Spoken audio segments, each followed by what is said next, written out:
Hola, j'espère que vous allez bien. Je vous retrouve pour les dernières lectures que j'ai effectuées. La première, c'est La décharge de Béatrix Beck, autrice que j'avais jamais lue, que j'ai découverte via le conte Fantasia Lee. Donc La décharge, c'est l'histoire du chemin, une famille qui vit dans un village dans la ruralité française et qui vont connaître plus ou moins, on le comprend, une forme de déchéance sociale et financière qui va les amener à se réfugier près de la décharge de l'asile et d'en avoir plus ou moins la garde. L'histoire nous est contée par Noémie, qui est l'une des enfants de cette famille et qui est fortement secondée et encouragée par une de ses professeurs, mademoiselle... J'ai oublié comment elle s'appelait, la professeure. Et donc, elle va écrire à l'âge de 19 ans sur son enfance, sur sa famille. Et c'est vraiment un style d'écriture, en tout cas une configuration que j'avais rarement vue, puisqu'en fait, elle l'écrit et c'est comme si on lisait son carnet de brouillon, quoi. Elle écrit, et pendant qu'elle écrit, elle fait des commentaires sur comment elle est en train d'écrire, est-ce que c'est pertinent, est-ce que c'est pas pertinent, sur les réflexions que peuvent lui faire cette institutrice ou non. Et ce qu'elle écrit est parfois d'une cruauté, je sais pas si c'est le mot, mais c'est très crûment dit. Il n'y a pas beaucoup de filtres et c'est fait exprès. Il y a des choses qui peuvent être un petit peu choquantes, des témoignages qui sont assez perturbants, qui peuvent même presque nous questionner sur le réel message que souhaite passer l'autrice et s'il n'y aurait pas des messages qui sont un petit peu bizarres, détournés. Mais en fait, la vérité, c'est que non, c'est justement le principe, c'est que montrer qu'un témoignage de quelqu'un qui a vécu des choses, des violences, victime des plus grosses atrocités, ne va pas forcément avoir le recul de la victime classique qu'on attend qu'elle soit. Et ça veut pas dire que c'est moins grave ou qu'elle encense quelque chose d'autre, ça veut juste dire qu'elle a intériorisé cette chose comme ça. Bref, et l'autrice critique ça et fait le personnage tel quel pour montrer ce que ce genre de pensée peut amener sur la vie des victimes. Bref. Au-delà de ça, c'est très drôle, il y a beaucoup de moments où je me suis esclaffée.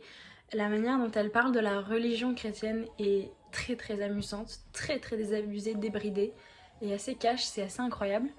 Il y a des retournements de situation, c'est une fresque sociale d'une ruralité très très très pauvre qui est au bord de l'exode, donc dans ces années, je crois que c'est les années 40, 50, 60, pardon. Donc il y a ça, et c'est aussi une critique de ce modèle un peu du sauveur ou de la sauveuse que certains adoptent, cette position qu'ils adoptent, mais en fait, qui sont-ils vraiment? Quels sont leurs réels biais? Et bref, c'était vraiment un retournement que je n'ai pas vu venir vraiment. Et je recommande, vraiment. C'est un style d'écriture qu'on voit pas souvent, qui est hyper intéressant, et ouais, qui mérite plus de visibilité clairement. Le second livre, je l'ai avec moi pour le coup, c'est Calocaïne de Karin Boye. C'est un roman qui a été écrit en 1940 par cette autrice suédoise et qui est un roman dystopique. C'est l'histoire d'une ère où l'État mondial, où il y aurait un État mondial qui contrôlerait l'entièreté des citoyens sous un modèle très restrictif, totalitaire, dogmatique. C'est dans la lignée de ces romans dystopiques, ou comment on appelle ça, des romans d'anticipation, qui, comme 1984, Fahrenheit 451, etc. Sauf que, en fait, c'est un petit peu en 1984 qui est un peu plus psychologique à mon sens, dans l'idée que, dans 1984, les protagonistes principaux sont vraiment des marginaux, des outsiders, ce sont des gens qui rejettent le système et justement vont tout faire pour s'en libérer. Là, au début du roman, le personnage principal qui est Léo Cal, et bien justement il est très très imbriqué dans ce système et il participe à ce système, à la dénonciation, à la déchéance d'autrui, à la restriction, privation de liberté. Il participe à tout ça. Et bon, déjà pour dire qui il est, Léo Cal, c'est un chimiste qui au début du roman, on le comprend, a réussi à inventer alors une molécule qui devient un sérum de vérité. Donc on l'ingère, on le fait, on le l'ingère. Ouais non, on l'ingère pas, on le... Les gens sont... Oh mon dieu, comment on dit? On injecte, voilà c'est ça que je veux dire, on injecte ce produit aux gens et après ils sont voués à dire toutes leurs vérités les plus intimes, les plus secrètes. Et donc c'est un petit peu la dernière étape que l'État mondial n'avait pas réussi à obtenir puisque eh bien, ils pouvaient contrôler tout mais pas forcément les pensées encore des habitants. Maintenant c'est le cas. Ils pourront déceler qui est un vrai d'un faux militant qui cache sa liberté. Bref. Et c'est lui qui crée ça. Et il est hyper dévoué à l'idée de pouvoir le partager à l'entièreté de l'État mondial parce que pour lui c'est ça qu'il faut faire. Et c'est comme ça qu'on peut se protéger. Il y a beaucoup cette idée de protection en fait dans ce livre. Et on comprend que c'est sur ça que joue l'État mondial, sur le fait que si les concitoyens respectent les règles, restent dans leur case et suivent l'État mondial, et uniquement l'État mondial et ne pensent plus en tant qu'individu, et ne ressentent plus leur individualité et leurs sentiments, leurs moyens d'action, eh bien ils seront plus protégés. Mais en fait, c'est tout l'inverse, et ce sont des mécaniques qu'on retrouve toujours dans certaines politiques actuelles, notamment celle de l'extrême droite. Bref, je vais juste tourner le vinyle que j'avais mis. Je reviens, je vous laisse avec un fond.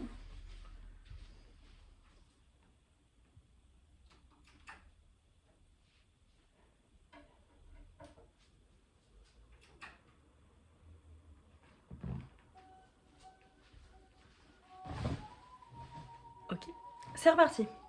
Enfin non, c'est reparti, j'ai parti 3 secondes. Qu'est-ce que je disais? Donc voilà. Et ce qui est super intéressant, c'est que donc tout au long du livre, on va voir le personnage principal doucement se rendre compte de la flamme qui brûle en lui. Et en fait, c'est excessivement touchant. Il y a des personnages qui gravitent autour de lui, qui, on le voit, sont plus ou moins influencés ou non, épris de liberté ou non. Il va rencontrer la route de dissidents, d'ultra conservateurs et de personnes très très nocives et toxiques. Bref. Et il y a des scènes qui sont très marquantes, notamment une avec sa femme, que je vous laisserai découvrir. Mais voilà. Et globalement, ce système d'État mondial, c'est tu as un travail, tu as un ou une compagne, un endroit à louer, tu as des temps de loisirs, des temps de travaux, des temps pour la communauté, des temps militaires, tes enfants te sont enlevés à partir de 10 ans pour entrer dans les armes, enfin bon, bref. Voilà, génial quoi. Et bien sûr, cultivation de la peur d'autrui et de l'ennemi. D'ailleurs, il y a un petit pied de nez à la fin du roman que je trouve excellent et je peux pas le révéler parce que moi, ça m'a plu de le découvrir, mais qui vraiment a tellement résonné avec ce qu'on peut voir en ce moment sur la peur de schémas qui ne nous ressemblent pas. Bref, j'ai adoré. Vraiment, ça se dévore. J'arrivais plus à m'arrêter de le lire, vraiment. Et je pense que si vous aimez ce genre de roman, et je pense que même c'est important, c'est le genre de littérature, je pense qu'il parle vraiment au plus grand nombre. C'est quand même... c'est très visuel. Et pourquoi pas... Je ne sais pas s'il y a des adaptations qui existent de ce roman déjà. Mais voilà, il a été réédité, je pense, récemment. Et il vaut le détour, vraiment. Voilà. C'est tout pour moi. Non, en fait, je veux pas partir comme ça. Je vais vous montrer la lecture en cours, finalement. Qui sera sûrement présente à la prochaine vidéo. La flétrissure d'Amy Hennings. Je viens à peine de commencer. J'ai lu 100 pages. C'est incroyable. C'est l'histoire d'une jeune comédienne qui fait partie d'une troupe qui va être dissoute à la fin du 19e siècle, tout début 20e. Et elle va se retrouver sans le sou, sans ambition, sans personne. Qu'est-ce qu'elle va faire? Comment elle va se relever? Quelle personne néfaste, quelle situation terrible elle va devoir affronter? Quelle solidarité elle va trouver? Et en fait, c'est une écriture qui est très sensible. Je pense que ça pourrait parler à beaucoup de gens qui qui passent beaucoup de temps dans leur tête parfois. En tout cas, pour l'instant, ça me touche énormément. Bref, je vous en dis pas trop, mais génial pour l'instant.